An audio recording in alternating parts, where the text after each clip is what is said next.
past few years, Ricky Gervais, Stephen Merchant, and Carl Pilkington have been meeting regularly for a series of pointless conversations. This is one of them. Testing. Is that all right? Hello and welcome to the Ricky Gervais Show with me, Ricky Gervais, Stephen Merchant. Hello. And the little round-headed buffoon that is Carl Pilkington. All right.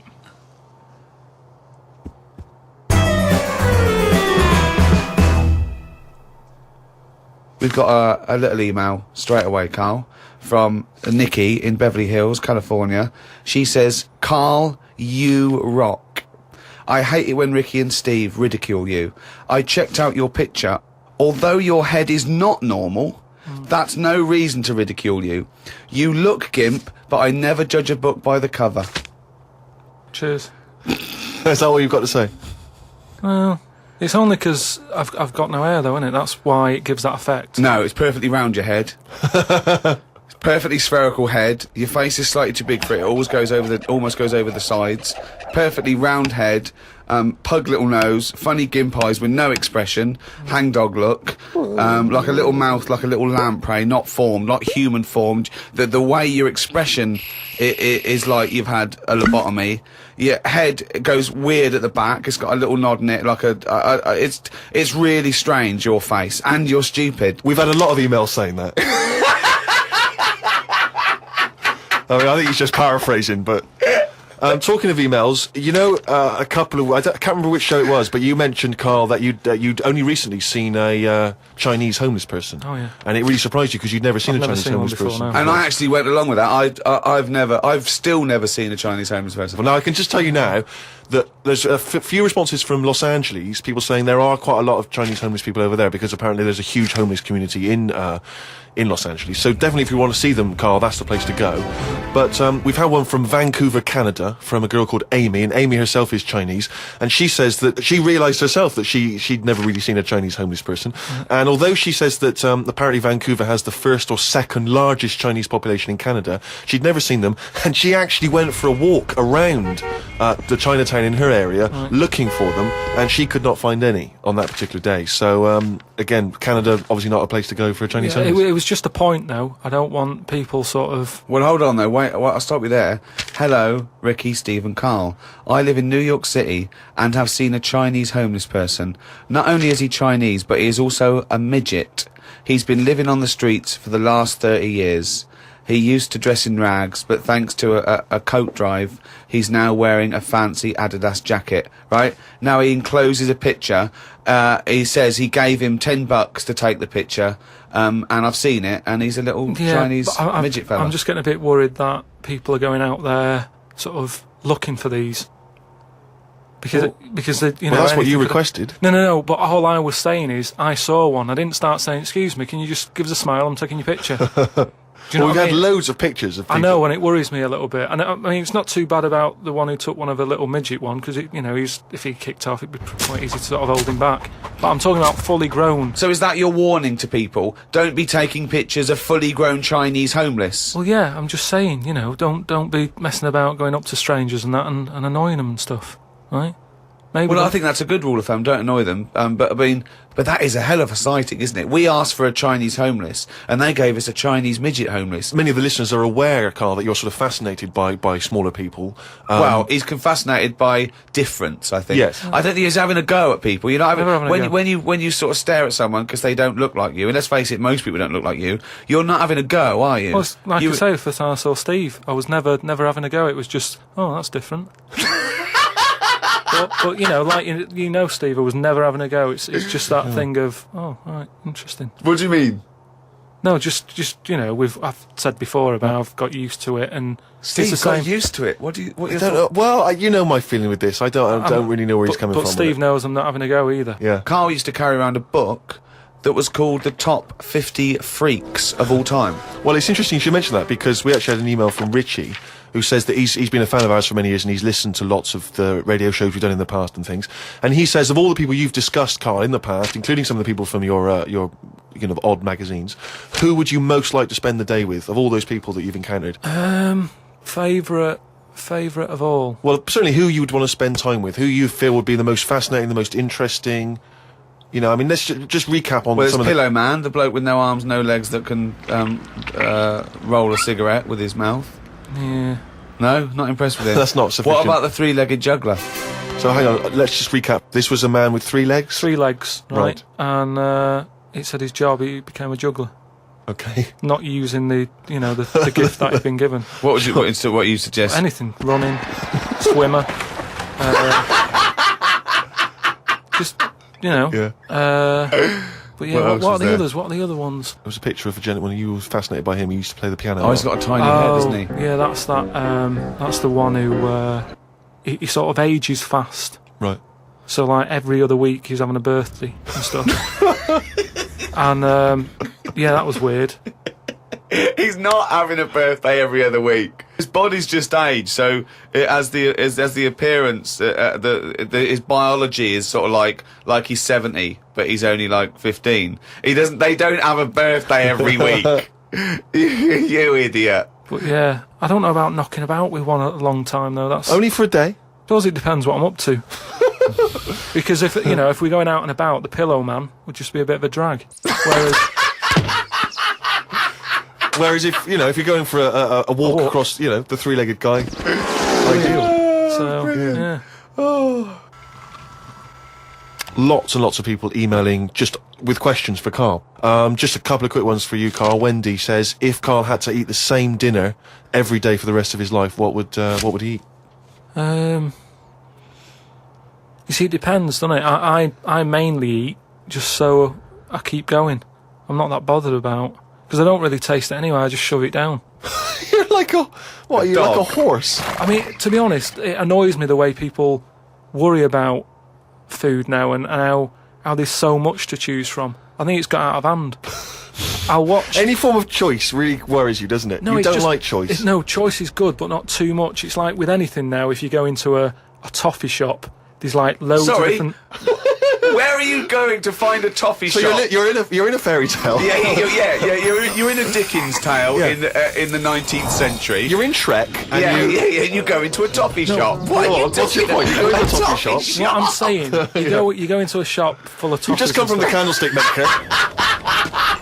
Right? You go in there, and there's just too much choice. It's like what, and I can stand there up to like 4 minutes, sort of going up to 4 minutes. So specific. 4 minutes. So he's in a toffee shop in a top hat. Well, he's only got 4 minutes. He's only got 4 minutes because you've got to get down to the pea green boat that he's sailing off in. No, good morrow. Well, forget the toffees. Can I have some of your finest Oxfordshire toffees? So you'd prefer it was just one selection of toffee? That's all they've got? Well, maybe 2.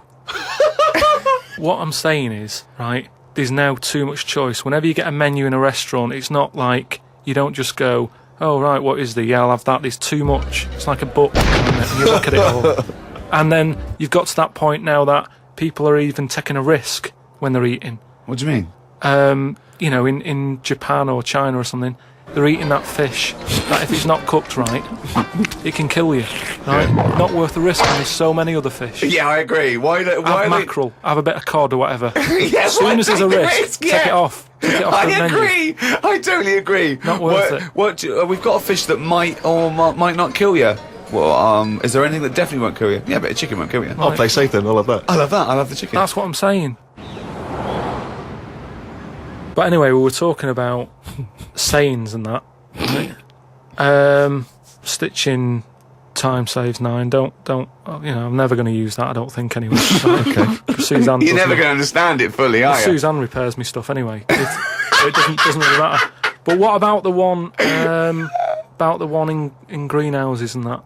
People who live in glass houses shouldn't throw stones. Well, I'm intrigued to know if he's fully got to grips with this. Okay. Just give us your explanation again of what you'd take that to mean. Well, just don't be chucking stuff about. Really? Well, if that was it, they just say that. No, but that saying's been around a lot longer than we think. That's when people probably did live in basic glass houses and stuff. No, whoa, what they mean now. Who has ever lived in a glass house? So cavemen went from rock to a nice crystal structure, did they? What are you talking about? When did people live in glass houses? What they mean now, when that saying's used now, they mean sort of, plasma tellies, ornaments, No, they don't. They're saying don't chuck stuff about because you'll no, break it. No, it's not about damaging your own property. They don't mean you're inside the glass house throwing rocks inside your own glass It's house. a metaphor. Carl, what is an analogy? It's sort of like a little story told quickly. Isn't it? It's a It is, little though, isn't it? story told quickly. To what end? Well, it depends what the story is. You see, I just prefer sort of, what you say is what you mean. So people who live in a glass house have to answer the door. I don't know what that means. I don't know what that means. I mean, Because you may be a genius, because I don't get that. People who live in glass houses have to answer the door. Okay, let's hear his explanation. Because the people knocking at the door will be able to see you because it's a glass house. But you have to add a number of other things, other caveats. Surely, if you live in a glass house, don't walk around naked. Yeah. If you live in it. These are literals. But just the idea that in your head there should be sayings for people who live in glass houses. Who is it that's living in a glass No, house? well, I'm not talking about them. It's just that if everyone else is bringing up about these people who are living in glass houses, let's get to the real problems they've got. He still hasn't got to grips with the idea of the but it's- metaphor or the simile. Well, here's another saying, right, that I learnt recently from a mate, right? Oh, there's an elephant in the room. Okay, I haven't heard that one, but explain it to me. It's like how, whenever we go out for something to eat or a drink or something, it's normally after about 5 minutes, the sort of topic gets onto the shape of my head. Yeah. But what I'm saying is, it's interesting how, like, I'm the elephant in the room, right? Nobody's talking about it. You mention it once, suddenly it's the talk of the town. It's what I mean. Everybody starts joining in, going, well, yeah, it's round, but it does suit you. And these are people who I don't even know sometimes, and they're all dipping in. And that is an elephant in the room. So you don't want people to discuss the shape of your head or the lack of hair. You would feel better. You would feel happier that they didn't mention that. Sometimes I think it's better that it's out there. It's made me a stronger person, though. It's the same way, we were talking about religion and that. Samson Delilah, Yeah. he got weaker without hair. Whereas with me, I think it's made me stronger. But would you ever wear a wig? Not really. What I was a mean, long wig like Samson? well, the only time I wanted a wig was when I did jury duty once, wasn't it? And it was annoying that I was sat on the jury right in front of, like, these criminals, right? Everybody else has got disguises. The judges have them wigs on, right? That's not disguises! It is a disguise. That's a disguise. That's why judges wear them, right? So No! Well, then why did they print their name in the paper and have a picture? What do you mean it's a disguise? it's a disguise, isn't it? No, if it was a disguise, they'd go in with one of those glasses with a nose and the beard attached. If it was a disguise, all judges would look like Groucho Marx. If it was a disguise, Well, I'm just saying that's what annoyed me when I was sat there on the front row, right? I couldn't have been any closer to the criminals, and that, right? I was sat there and I thought, why didn't I just pop a little wig on or a pair of glasses? I would have loved to have seen you in the front row at Crown Court. No, I'd because love to see it because in this country you're not allowed to show pictures of jurors. You can't take photos in a courtroom, so there's always these sketch artists that draw drawings, and it's on the news. The idea that we'd have seen 11 people and a sort of Krusty the Clown figure would have been amazing. Yeah, I would love to see the artist do an interview, because it would be like complicated people. Oh, hey, he looks characterful, and then just a little round head. Charlie Brown. Charlie Brown sitting on the end. Carl, you said that your New Year's resolution was that you were going to learn something every day. yeah, you learned anything today? If I can, today, like, I don't know the full facts of it, but Could I just say that when someone says they learn something new every day, that doesn't count if they forget it the next day. no, but, Because that would be Groundhog Day learning. well, the thing I learnt today was about an octopus. Oh, Go on. What they can do is, they've got 8 legs and that. Yeah. They can use 6 of them legs to cover their head, so they look like a little stone. And use the other 2 to run off. Right? But that's He's thinking of Squiddly Diddly. Yeah, it's a Disney image in his head, isn't He's it? thinking They're of pink. but anyway, but anyway, that's So that's it's not the Pink main singing thing. a song in your mind and running off, yeah. No, but anyway, but something else I learnt, right? It's mainly about animals and that, because that's Yeah. normally quite interesting. Yeah. There's a chicken somewhere, Oh, yeah. Oh, yeah. And Specific. and the owner of it was getting fed up because you know, he had to feed it and that. But it Embellishment, wasn't guesswork. No, come on, let's hear it. It wasn't giving anything back. No eggs. No eggs, right? So he was like, oh, I'm sick of this. Anyway, someone told him, pop a little axe next to its little house, right? So when it comes out in the morning thinking, oh, I'll have another lazy day doing nothing, right? He saw this axe, and suddenly it was like, oh, right?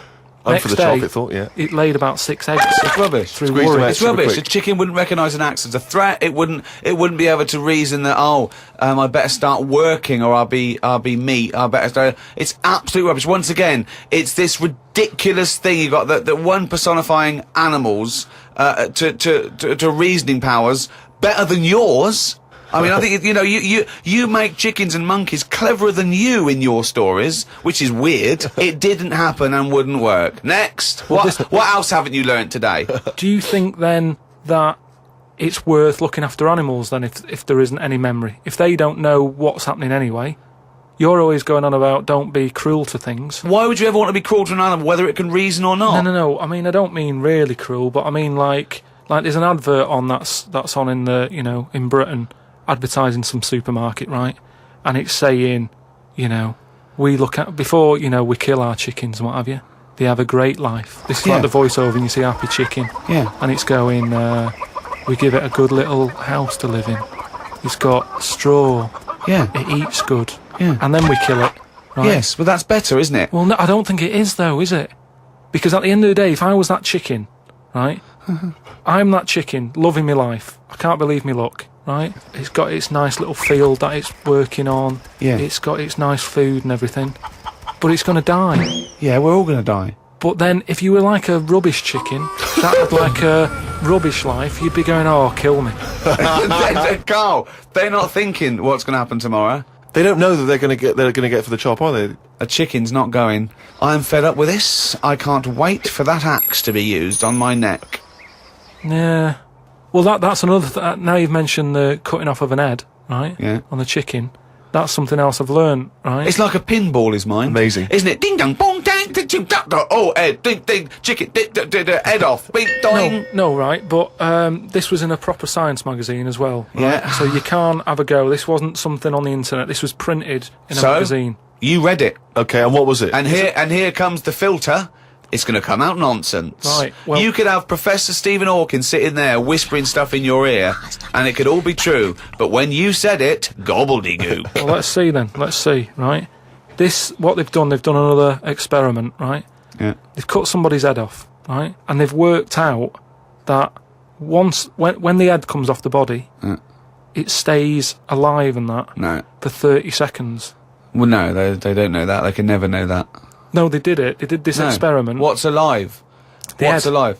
But there's loads of issues here. One, no one's experimenting with human beings cutting their head off, Carl. Well, two, no. Sorry, you read this in what? Executioners Monthly? This is in No, a two, proper... Carl, it's what your definition of alive is. Because you can be alive and have no conscience.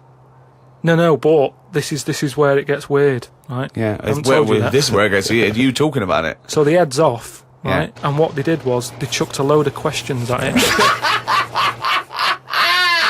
All sanctioned by the government. Yeah, this is all fine. So the head lands perfectly on the neck and goes, what do you want to know? And it said So they're asking questions, and it's going, do you know what? To be quite honest, I don't answer your question. I'm a little bit annoyed about the execution still. well, that was the interesting thing. They said it's about... No, it's not. It didn't happen, Carl. me hear it. Oh, don't talk Let me shit. hear it. What are you talking about? Who these people around in white coats going, quick, ask it a question. It's bleeding. Right, so they said for about 25 to 30 seconds. The last 5 seconds, it is sort of like, can't be bothered answering them. Right, but prior to that, But apart from that, they were chucking stuff. I don't think it spoke. I don't think it was like, 2 and 2 is 4 and stuff. It was more, it was to do with blinking. so blink once if you say yes, blink twice. So I told it, said, listen, when you die, you're probably not going to be able to talk because your jaw's going to be on the ground. You're not going to be able to open your mouth. If you do, you'll fall over backwards and hit your head. Now listen, blink 1 for yes and 2 for no. Yeah, right, yeah, not too bad. Yeah, is the axe nice and sharp? Yeah, Promise? you're Do you talking promise? shit again. You promise to do it? Yes. All Yeah, right. well, yeah. The thing is, they wouldn't be able to do it with you, because if they cut your head off, it would just roll. It would roll away, because it's perfectly spherical. They would go, oh no, there's Plus, one. it takes about 20 seconds whenever you ask Carl anything for the question to process and for him to start to formulate an answer. Carl, It's what we've all been waiting for. Oh, chimpanzee that monkey news.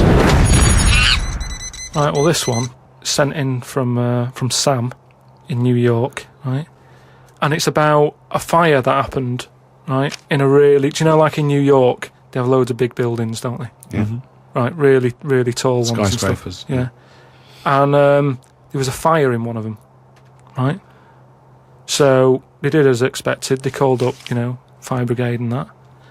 They turned up, right? Fire engine parked up. It's like, right, where's the fire? And they said, oh, it's on like floor 100 or whatever. And they said, oh no, we've brought the fire engine with the short ladders. Stupid mistake, but go on. Right. So anyway, so they said, well, how are we going to get up there? Yeah. We can't. But they've only brought the short ladders. No, we can't. Let's go home. Yeah. Okay, that was monkey news. So they said, well, there's a lot of like grippage. Because they made up words. The firemen, the NYPD firemen. There's a lot of grippage On the side of the building and stuff. So anyway, they said, why don't we just go and get a monkey, right? So they got a monkey. Yeah, that's a bit of a jump. Is They that just- policy now in the New York Fire Department? Well, you've got to think quick, haven't you? At the end of the day, if people are up there, you don't start querying if it work or not. You try everything that you can to help someone out, right? That's the first thing I thought of. Was it a monkey? So it was quicker for them to go and get a monkey than to go back and get the long ladders. Why don't they get Okay, fair enough. Why don't they get Spider-Man? Yeah, cool Spider-Man. Yeah, cool Spider-Man. So anyway, so they got a monkey down there, and they said, right, well, Where'd they get it from? We don't know, from the local zoo or something. Oh, yeah. So they said, look, let's, we've got to remember there could be someone up there, Right. and it'll shock them a bit if a monkey comes in, right? Yeah. So they said, Yeah, I don't think they'd care. Get it If their building's on fire, they're not going to go, oh, it's weird, there's a monkey at the window. They'd be screaming, save me! Oh, there's a monkey. Oh, so where are anyway, you from then? so they said, right, we'll just get it a little small uniform and that, the smallest you've got. But, whoa, hold on though. Actually, where are you going to get that? I'm going back to the station. We'll get the long ladders while you're there. No time. No time. No, I bought the small uniform. I just didn't bring the long Yeah. ladders. You're an idiot. So anyway, it goes up there. It's got all the kit on and what. It's got its little harder on and all that. It grabs. There was like a little person up there.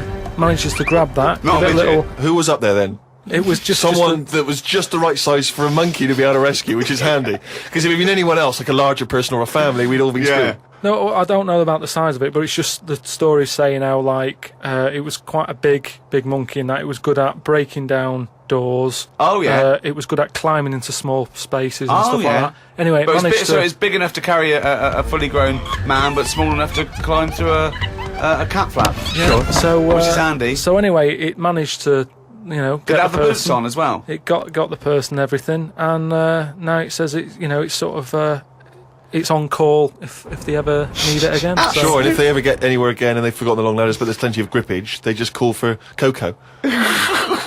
So that's this week's monkey news. Bollocks.